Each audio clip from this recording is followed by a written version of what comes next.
Dubai is often called the city of gold, a playground for the ultra-rich, where supercars roam streets lined with gravity-defying skyscrapers.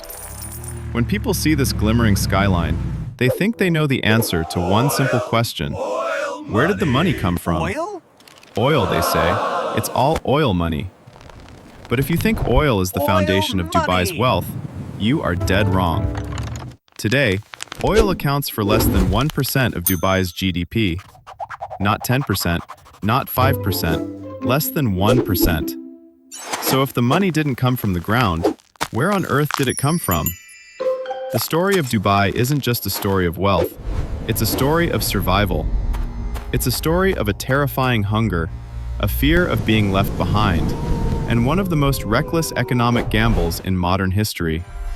Before we dive into the wreckage of the Great Pearl Crash, if you're a fan of deep dive financial documentaries, hit that subscribe button now. We're uncovering the world's most daring gambles, and you don't want to miss what's coming next. Deep dive details. Before the glass towers, there was the Trucial Coast. We often skip this part, but you cannot understand Dubai without understanding the Pearl Crash of 1929. For centuries, Dubai was a mono-economy. Every man was a diver. We will explore the physics of free diving in the Persian Gulf, men staying underwater for 2 minutes with nothing but a nose clip and a prayer. Then came Kokichi Mikimoto. We'll detail the exact moment Japanese cultured pearls hit the market. It wasn't just a business rival, it was an economic nuclear bomb. Within 24 months, natural pearl prices dropped 90%. Dubai didn't just have a recession, it had a mass exodus. People were eating jarad, locusts, and boiling fish bones. The population dropped by 30%. This trauma created the Rashid Doctrine, diversify or die. Deep dive details. Sheikh Rashid bin Saeed Al Maktoum was a man who saw water where others saw mud. The Dubai Creek was silting up. Big ships couldn't enter. We analyzed the loan of 1958.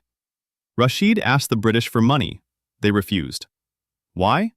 Because Dubai had no roads, no electricity, no banks. We'll reveal the secret negotiations with the ruler of Kuwait. This wasn't just a loan, it was a sovereign gamble. We'll break down the engineering of the dredging process, moving millions of cubic meters of silt to create a deep water port. When the canal opened, Rashid didn't just invite ships, he invited gold. We'll explain the gold smuggling era, how Dubai became the primary funnel for gold into India, circumventing British-era taxes. This was the first free zone mindset. Deep dive details. In 1976, Rashid decided to build the world's largest man-made harbor, Jebel Ali, 35 kilometers away from the city. His advisors called it the Great Folly. Why build a port in the middle of nowhere? We'll analyze the geopolitics of the Cold War. Rashid knew the U.S. Navy and global shipping needed a safe, deep-water haven outside the volatile Strait of Hormuz. Then, the legal masterstroke, the JAFCA, Jebel Ali Free Zone Authority. For the first time in the Middle East, a foreigner could own 100% of their business. No taxes, no local sponsor. We'll list the companies that moved in first. Sony, Black & Decker, BP. This turned Dubai from a trading post into a global logistics brain. Deep dive details. By the 90s, Dubai had infrastructure but no soul. People still saw it as a transit point.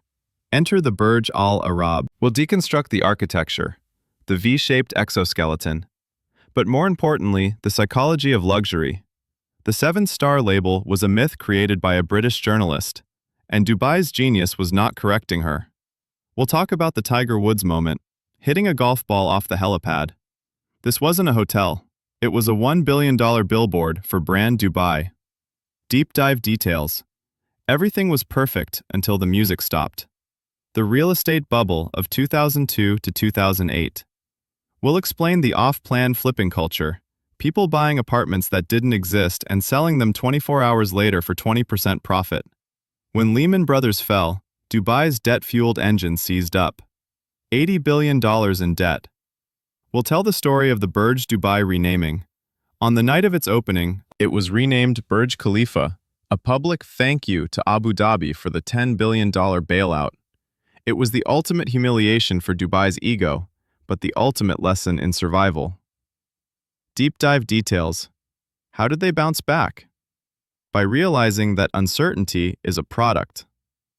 When the Arab Spring hit in 2011, Dubai became the safe haven.